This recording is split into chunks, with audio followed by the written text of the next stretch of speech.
Welcome to number 3 in this series of how I got to where I am. So, on the first one, I shared about my story, how sick I had become with rheumatoid arthritis, and that I was literally becoming a cripple, very sick, brain fog, couldn't sleep at night, but was exhausted all day, all the things that go along with that disease and with autoimmune diseases. And then last time I talked about inflammation, which is one of the causes of leaky gut and rheumatoid arthritis. It's the underlying effects of inflammation are autoimmune diseases. Well, today I want to talk to you about the root cause. What caused that inflammation in my body? How did I end up getting that? And what you can do to prevent it. So let's get started. Now, for me, the main factor, there was two. Today, I'm going to talk about number one, the main factor that caused that inflammation in my body, and which led to then the disease of rheumatoid arthritis that now I live with for the rest of my life, even though I have it under control simply by what I'm eating and doing, which is super powerful. But for me, the beginning of it all, what caused the inflammation was chronic stress.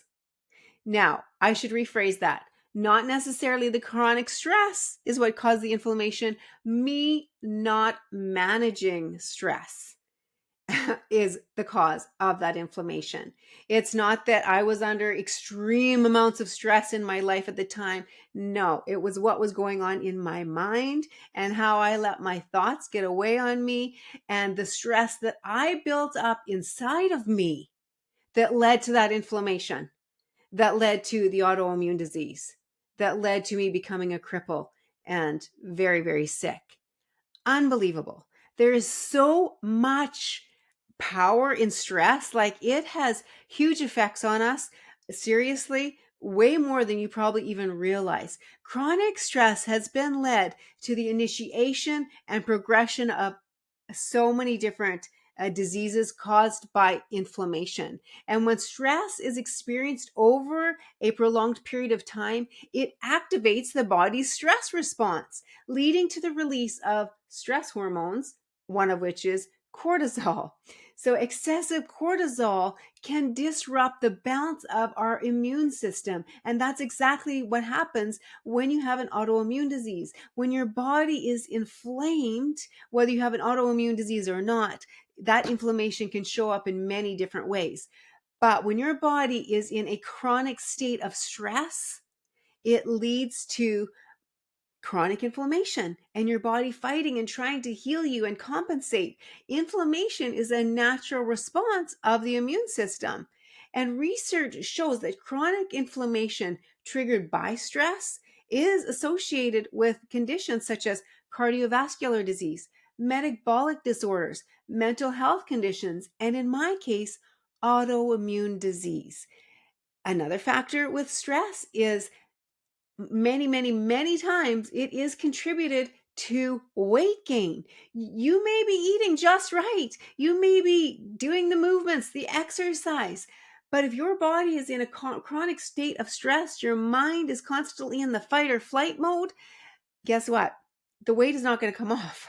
The weight is not going to come off, or you're going to just end up gaining more and more and more because you're trying to fight against your body's natural immune response. We can't. The body wins. The body wins and it keeps track. So if you are in a state of stress, then you can attribute that in a large part to weight gain or not being able to lose the weight, as well as almost every disease can be traced back to stress, either stress at some point in a person's life or chronic ongoing stress. And, it's totally up to each one of us. We get to decide how we're going to deal with stress. I'm telling you, that was 13 years ago for me that I started that journey of healing my body, losing the weight, putting an autoimmune disease into remission. Amazing. But not until the last few months, last year about, have I really dived into the effects of stress, because I was starting to notice some different symptoms coming upon me and trying to figure out what is going on. And every one of my symptoms I was able to trace back to good old stress.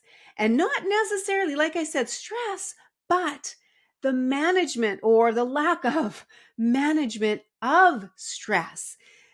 It is one of the number one factors. So I want to encourage you today in things that you can do to manage your stress. It doesn't mean that we're going to live stress-free ever. That's not a reality of life. There is constantly stress around us, but we can choose how we respond or we react to stress.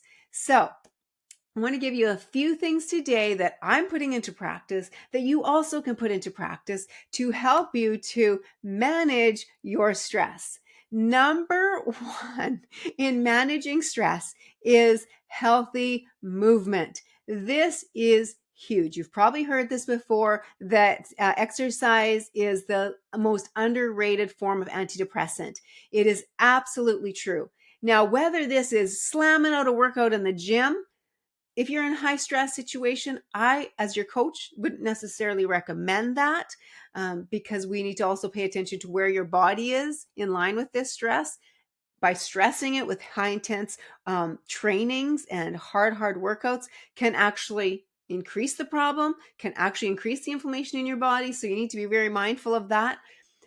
But it can also be things like getting out for a good brisk walk, which is amazing. For stress release, that is absolutely one of the very best things that you can do is get outside for a brisk, fresh air walk. It's amazing what it does for you. Now, if that isn't doable for you at the time, maybe you want to just put on a quick video. Maybe you want to join my workout classes and come and be part of an amazing community for fun workouts, things like that. It's amazing how powerful that is. Number one, get moving. And if you can get moving outside, that's optimal. Amazing. Number two, stop taxing your body with inflammatory foods. Here's the thing, it's such a cycle. We feel stressed, so what do? We turn to food for comfort. And so then we eat food that is inflammatory to our bodies because we don't typically turn to broccoli or salad or a steak. If we're feeling stressed, we typically go to the chips or the cookies or the donuts, the inflammatory foods, and that just increases the cycle. So our body is already inflamed from the stress that we're experiencing, and then we add more inflammation to it by eating inflammatory foods. I mean, it's like the perfect storm. It's just like, whew, our body is just like, in a state of chronic inflammation and stress. And eventually the body keeps track and it just can't keep up to this chronic stress. And then we come down with a disease, which is exactly what happened to me. So, number two, stop eating inflammatory foods. Replace them with whole, real foods that will fuel your body to heal the way God designed it to heal. So powerful. Literally, as I shared in my story, within 2 weeks of doing that, I felt like a million times better. I was almost completely better. It's very, very powerful. Number three, for managing stress is journaling. Now, this might sound silly, but I'm telling you, it is so powerful. Starting, ending your day, either or both, and throughout your day, gratitude journaling. When we are focused on what we're grateful for, it shifts our mindset away from all the things that are stressing us, all the things that are going on in here. Taking the time to just stop the thoughts, stop the negative thoughts, and replace them with a positive. It's a game changer. It really is. It really is a game changer. And along with that, I have to share one of the most powerful things I ever did. And it just randomly, I thought it was random. It just popped up to me one day. So I was like, okay, I'm going to try it and see how it works. Well, I was so frustrated with my husband for several weeks. It was like, I don't know what this guy's problem is. I was so annoyed with him. I thought it was all his fault. He was doing everything wrong. Seriously, I really believe this actually saved our marriage. I was so annoyed and so frustrated and just everything was irritating. And I had this scripture up on my fridge. And the one day, as I was feeling particularly annoyed with him, I looked over and noticed the scripture that I put up quite a long time ago. And it's the scripture that I'm probably going to get it wrong, but it says, whatever is lovely, whatever is true, whatever is excellent, whatever is praiseworthy, whatever is noble. There's a few more. Think on these things. And I was like, I'm going to give that a try. I'm going to give that a try in regards to my husband.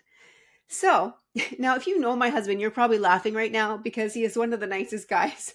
He is like one of the most easygoing guys. He's not difficult to live with. But it was me. I was the one. And so I decided I'm going to try that. And you know what? After about a week or so, all of a sudden one day it dawned on me like a light bulb going off. And I was like, wow, like he's changed. Something's different about him. He's not so annoying anymore. And I'm actually seeing more good qualities about him. What's going on? And then it was the realization it never was him. It was what was going on within my head. Is he perfect? No, come on, let's be honest. He's not perfect.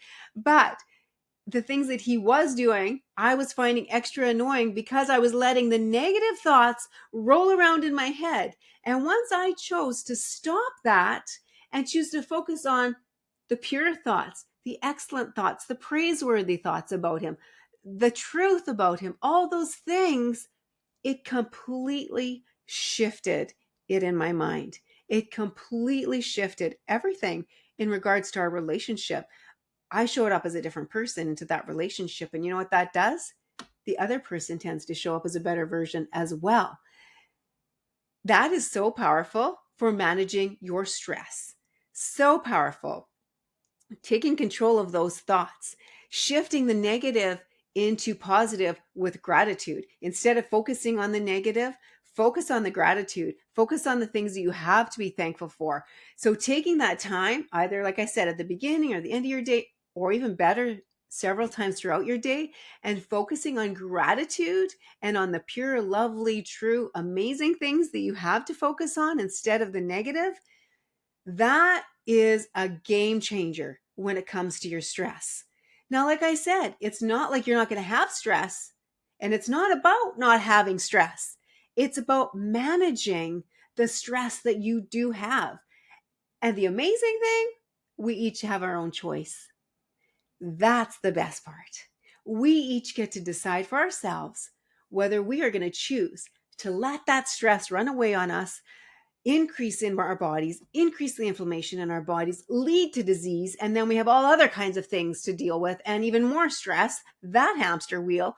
Or if we're going to choose to step off of that hamster wheel, replace the negative thoughts with gratitude that we're going to get out and get moving. We're going to focus on the good things and stop eating inflammatory foods, replace them with whole real foods to heal our bodies. That hamster wheel, that cycle, that's the powerful one that is going to help our bodies heal. It's going to help us manage our stress so that we can actually show up as our best version of ourselves, not some maniac that's sick and inflamed and not thinking clearly, stressed out. Instead, we can show up as our best versions of ourselves so that we actually are designing a life we love, so that we actually can leave the legacy that we desire.